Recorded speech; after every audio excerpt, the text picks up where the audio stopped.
Alors Anne, vous nous avez donné des pistes pour reconnaître les différentes typologies de pleurs, les identifier. Maintenant, ce qu'on aimerait savoir, c'est comment. Comment, en effet, on va pouvoir apaiser ces pleurs de bébé.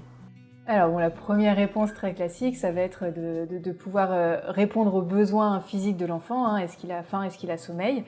Et après, ce qu'il faut aussi avoir en tête, c'est qu'on ne va pas forcément chercher à arrêter les pleurs de l'enfant, hein. Parce que quand on a tout essayé, on lui a donné à manger, on lui a proposé de dormir, on a vu qu'il n'avait pas particulièrement mal, on n'a pas trop de réponses. En fait, là, on va se retrouver du coup devant un enfant qui a ce qu'on appelle les pleurs de décharge, hein, un enfant qui a besoin d'évacuer un petit peu toute la pression du quotidien, hein. Souvent, c'est des pleurs qui arrivent le soir. Et du coup, dans ces moments-là, ce qu'on va encourager à faire, c'est à porter l'enfant déjà, hein, parce que on sait que les câlins, ça a un intérêt sur la sécrétion d'une hormone qui s'appelle la sérotonine, qui est l'hormone de la sérénité, qui va permettre à l'enfant de s'apaiser. Donc voilà, un enfant qui va pleurer beaucoup, et on n'a pas de besoin physique qu'on a identifié, on va le prendre dans les bras, on va le câliner, on va le rassurer, donc que ce soit par le contact physique ou par la parole. D'accord, et on entend parfois que le contact physique n'est pas obligatoire pour apaiser bébé. Alors, il n'est pas obligatoire. Après, par contre, c'est quand même bien de porter son enfant, hein, surtout quand ils sont tout petits, rien que pour ce côté sécrétion de sérotonine et d'hormones de l'apaisement. Après, effectivement, le but, c'est pas de le porter en permanence, puisque de toute façon, les enfants pleurent beaucoup, et il y a des enfants qui pleurent d'ailleurs beaucoup plus que d'autres. Ce qu'on va vraiment chercher à faire, c'est plus à accompagner les pleurs. Et dans ces cas-là, on peut poser son enfant, verbaliser, lui dire qu'on a vu qu'il n'était pas très bien, mais on le pose, on essaye de le contenir, hein. On met parfois les coussins d'allaitement autour des enfants pour qu'ils se sentent bien contenus, ou dans son lit, voilà, s'il a un petit doudou ou quelque chose auquel il peut se raccrocher.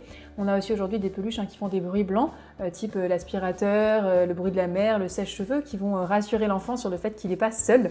Voilà, tous ces petits moyens-là vont aussi aider l'enfant, en plus effectivement du contact physique qu'on ne peut pas avoir H24 avec son enfant, et que d'ailleurs même pas forcément recommandé. D'accord. Et puis, vous parliez de contenir l'enfant. Est-ce que l'emmaillotage peut être une technique intéressante? L'emmaillotage, ça peut être très intéressante chez les tout petits. Oui, tout à fait. Il faut juste être un peu formé pour pas faire ça n'importe comment, mais oui, c'est une très bonne technique. D'accord. Et enfin, concernant les coliques, que recommandez-vous? Alors les coliques donc, qui sont dues à tout ce qui est immaturité du système digestif chez l'enfant, normalement ça évolue très positivement assez rapidement.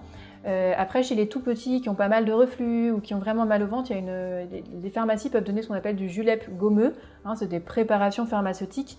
Il suffit de demander au pharmacien de vous la préparer, c'est un remède qui existe depuis très longtemps et ça qui marche très bien dans tout ce qui est apaisement. Et puis après, il va y avoir masser un petit peu le ventre de son enfant, voilà, le massage doux, le fait de le porter un peu sur le ventre aussi qui peut aider à soulager tout ce qui est système digestif. D'accord, merci. On retient le julep gommeux. Merci beaucoup Anne.